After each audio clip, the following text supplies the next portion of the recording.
Boss is always right, এটাকে shift del করার সময় চলে এসেছে। রোম সাম্রাজ্য অত্যন্ত ইন্টারেস্টিং একটা নীতির আবিষ্কারক, ডিভাইড অ্যান্ড রুল, বিভাজন ও শাসন, এবং এটাকে সবচেয়ে বেশি চর্চার ভেতরে রেখেছে ব্রিটিশ সাম্রাজ্য, বিশেষ করে তাদের ঔপনিবেশগুলোতে। আমরা নিজেরাই প্রায় 200 বছর ব্রিটিশ সাম্রাজ্যের শাসনের অধীনে ছিলাম, এটা আপনারা সবাই জানেন, এগুলি ইতিহাসে লেখা আছে। ডিভাইড অ্যান্ড রুল পলিসি, বিভিন্ন ধরনের ভেদাভেদ সৃষ্টি করা, বিভিন্ন দলে বিভক্ত করা, যাতে করে শাসক গোষ্ঠী তার শাসন কার্য চালিয়ে যেতে পারে, বিকজ জনগণ তো ব্যস্ত নিজেদের মধ্যে তর্ক বিতর্কে। আমি দেশ বা রাজনীতির দিকে যাচ্ছি না, দ্যাটস নট মাই সাবজেক্ট। আমি যেটা চাচ্ছি আলোচনা করতে সেটি হচ্ছে কোম্পানিতে, অর্গানাইজেশনে এই ডিভাইড অ্যান্ড রুল থিওরি আছে কিনা। অধিকাংশ মালিককে আমি দেখেছি যে তারা সব সময় নিরপেক্ষ থেকে প্রতিষ্ঠান চালাতে পছন্দ করেন, কিন্তু এখানে সমস্যা হয় যখন প্রতিষ্ঠা যিনি করেছেন তার দ্বারা নিয়োগকৃত যে পরবর্তী লিডারশিপ যারা আসে, তারা কিভাবে যেন এই ডিভাইড অ্যান্ড রুলকে কনসিয়াসলি হোক অর আনকনসিয়াসলি হোক তারা প্রমোট করতে থাকে। তো বস ইজ অলওয়েজ রাইট কিভাবে আসছে? Because of this divide and rule. Divide and rule থিওরির অন্যতম লক্ষণ আমরা যেটা দেখতে পাই সেটি হচ্ছে, মনে করেন, কর্মীদের ভেতরে বিভাজন তৈরি করা, দলে দলে ভাগ করা, অথবা বিশেষ উদ্দেশ্যে তার পছন্দের একটি দলকে বাড়ানো। এতে করে কি হয়, একটি দল আরেকটি দলের ওপর আস্থা হারিয়ে ফেলে এবং সবসময় এক ধরনের উত্তেজনা কাজ করে। কর্মীরা নিজেদের মধ্যেই তর্কে বিতর্কে জর্জরিত। তথ্যের অসম বন্টন, একই তথ্য ইনক্লুসিভ বা অন্তর্ভুক্তির মাধ্যমে সবাইকে দেয়া হয় না, এক এক ধরনের তথ্য এক একটা টিমকে দেয়া হয়। সুযোগ সুবিধা বা পদোন্নতিতেও কিন্তু এক ধরনের বিভাজন কনসিয়াসলি বা আনকনসিয়াসলি লিডারশিপ তৈরি করে।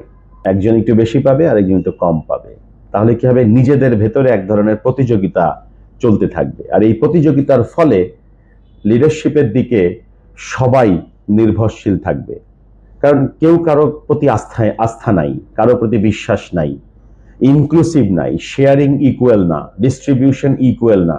তো যার ফলে কি হচ্ছে, সব সময় আপনার ওই ম্যানেজারের উপরেই নির্ভরশীল। আচ্ছা, আপনিই বলেন, আমরা তো নিজেদের মধ্যে এক ঐক্যে পৌঁছাতে পারছি না, অতএব আপনি, ইউ আর দ্য বস। তারপর থেকে চলে আসছে বস ইজ অলওয়েজ রাইট।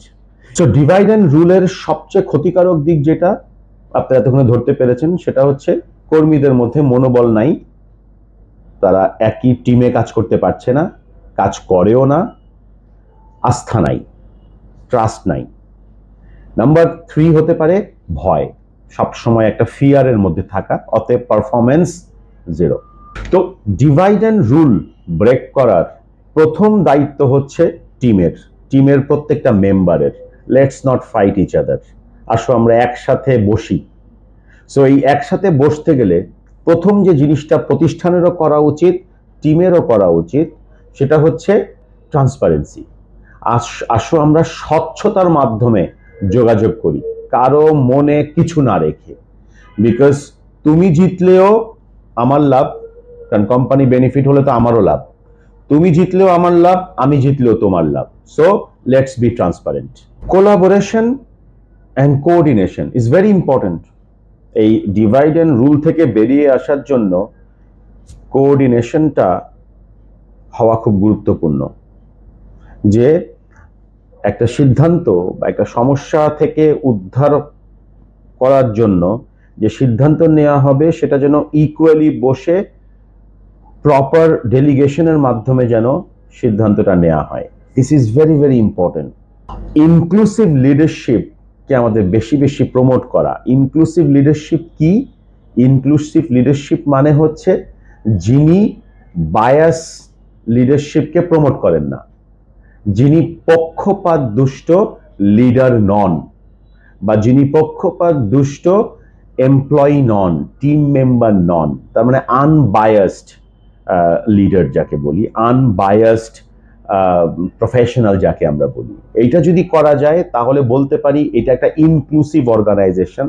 তার মানে এখানে ট্রাস্ট আছে, ফেয়ারনেস আছে, ইন্টিগ্রিটি আছে, এবং সবচেয়ে বড় কথা ইকুয়ালি সবাই empowered and respected. Divide and rule যদি ওখান থেকে যদি বাঁচতে চাই তাহলে আমাদেরকে অবশ্যই টিম বিল্ডিং এ সবচেয়ে বেশি জোর দিতে হবে।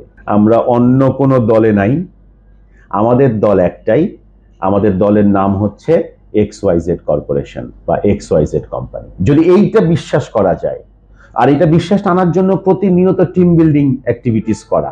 ডিভাইড অ্যান্ড রুল এই নীতিকে একদম শিফট করতে গেলে সকলের মতামতকে আপনার গ্রহণ করতে হবে, গ্রহণ না করলেও অ্যাটলিস্ট শুনতে হবে। সকলের মতামতকে যদি আপনি শোনার চেষ্টা করেন, প্রতিষ্ঠানের আমি লিডারদের বলছি বা কর্মীদের বলছি, যদি সকলের মতামতটা আপনি শোনেন, সিদ্ধান্ত তো অবশ্যই যিনি চেয়ারে বসে আছেন তিনি নেবেন, বা তিনি যদি গুড লিসেনার হতে পারেন তাহলে ডিভাইড অ্যান্ড রুল থিওরি থাকবে না, কোম্পানি একদম উপরের দিকে চলে থাকবে। লিডারশিপের প্রশংসা শোনা থেকে বিরত থাকতে হবে। যত বেশি প্রশংসা তত আপনি বিপদ ডেকে আনবেন। প্রশংসার প্র্যাকটিসটাকে যত কমানো যায় তত প্রতিষ্ঠানের গতি উপরের দিকে উঠবে, বিকজ তার ভেতরে আর তখন বায়াসনেস আসার সম্ভাবনা কম। একজন যদি সারাদিন আপনাকে প্রশংসা করতে থাকে, দিন শেষে কোনো না কোনো ভাবে এক সময় আপনি তার প্রতি বায়াস হয়ে যাবেন। ফিডব্যাক সিস্টেমটা যদি জোরদার না হয়, ফিডব্যাক সিস্টেমটা যদি স্ট্রং না হয়, অনেকে তো ফিডব্যাক শুনতেই চায় না, ফিডব্যাককেই মনে করে মানুষ নেগেটিভ। আমি একটা মতামত দেব, এটা অনেক সময় ধরা হয় যে নেগেটিভ। আমার একটা ফিডব্যাক আছে, তার মানে মনে হচ্ছে উনি আমার শত্রু। সো এই ফিডব্যাক সিস্টেমটাকে আমাদের স্ট্রং করতে হয়, আর স্ট্রং করার জন্য আর কিছু লাগে না, জাস্ট নিজের মনটাকে একটু বলা I am okay with the feedback. কর্মীদের ভেতরে আত্মবিশ্বাসটা বাড়াতে হবে। লিডারশিপের অন্যতম একটা responsibility to come out from divide and rule policy, তাদের ভেতরে আত্মবিশ্বাস বাড়াতে হবে। আর বিভিন্ন এক্সপার্ট এবং রিসার্চ ফার্মগুলো দেখেছে যে আত্মবিশ্বাস বাড়ানোর জন্য বিভিন্ন দক্ষতা উন্নয়ন কার্যক্রম যত বেশি চালানো যায়, সেটা 1 ঘন্টার হোক, 1 দিনের হোক, 5 দিনের হোক, যত বেশি এ ধরনের দক্ষতা উন্নয়ন প্রোগ্রাম, ওয়ার্কশপ, সেমিনার, এই কালচারটা যত বেশি করা যায়, তত আপনার এই বিভেদ বা বিভাজন আপনার থাকে না, বিকজ তখন সবাই আত্মবিশ্বাসী হয়ে কাজ করার জন্য প্রস্তুত থাকে আর কি। আমার কাছে খুব পছন্দ হয়, যেমন ধরেন মাইক্রোসফটের যে এমডি জয়েন করেছিলেন, তিনি এসে দেখলেন যে তার মাইক্রোসফটে আপনার কালচার যেটা ছিল সেটা হচ্ছে নো ইট অল। আমরা সব জানি, এই কালচারে মাইক্রোসফট চলছিল, নো ইট অল, আমরা সব জানি। তো তিনি এসে বললেন যে let's shift from know it all to learn it all, চলো সবাই শিখি। এটা তার একটা বিশাল মুভ ছিল। তো লিডার থেকে একদম নিচ পর্যন্ত সবাই যদি শেখার পেছনে জোর দেয়, বিকজ পৃথিবী পরিবর্তনশীল, প্রতি মুহূর্তে পরিবর্তিত হচ্ছে, আপনি আপনার এক আইডিওলজির মধ্যে আপনি থাকতে পারবেন না, you have to change yourself. আপনাকে ফিক্সড মাইন্ডসেট থেকে বেরিয়ে আসতে হবে। সো ফিক্সড মাইন্ডসেট থেকে বেরিয়ে আসার অন্যতম লক্ষণ যে আপনি বেরিয়ে আসছেন, সেটা হচ্ছে আপনি যখন শেখার জন্য শুনছেন, তার মানে বুঝবেন যে you are actually trying to come out from fixed mindset. আসলে আমাদের নলেজ যত বাড়ে তত আমরা শিখতে পারি, বুঝতে পারি, তাই না? সাথে সাথে যদি স্কিলসও বাড়ে। সো নলেজ আর স্কিলস যদি আপনার থাকে এবং যদি বাড়ানোর সুযোগ থাকে, তাহলে না কোনো ধরনের ডিভিশন, বিভাজন, স্বার্থপরতা, সেলফিশনেস এগুলোর আসার সুযোগ পায় না। আর আমরা সবাই চাই একটা প্রতিষ্ঠান বড় হোক। প্রতিষ্ঠান যদি বড় হয় আমরা সবাই বড় হতে পারবো। প্রতিষ্ঠান যদি পড়ে যায় আমরা সবাই পড়ে যাব। সো আমার নিজের ব্যক্তি স্বার্থের জন্য আমি একটা প্রতিষ্ঠানকে রিস্কে ফেলে দিচ্ছি। সো লিডারের এখানে সবচেয়ে বড় ভূমিকা রাখতে হয়। সামান্য একটা স্বার্থের জন্য আমরা প্রতিষ্ঠানকে যেন বিপদে না ফেলি। বস ইজ অলওয়েজ রাইট, এটাকে শিফট ডেল করার সময় চলে এসেছে।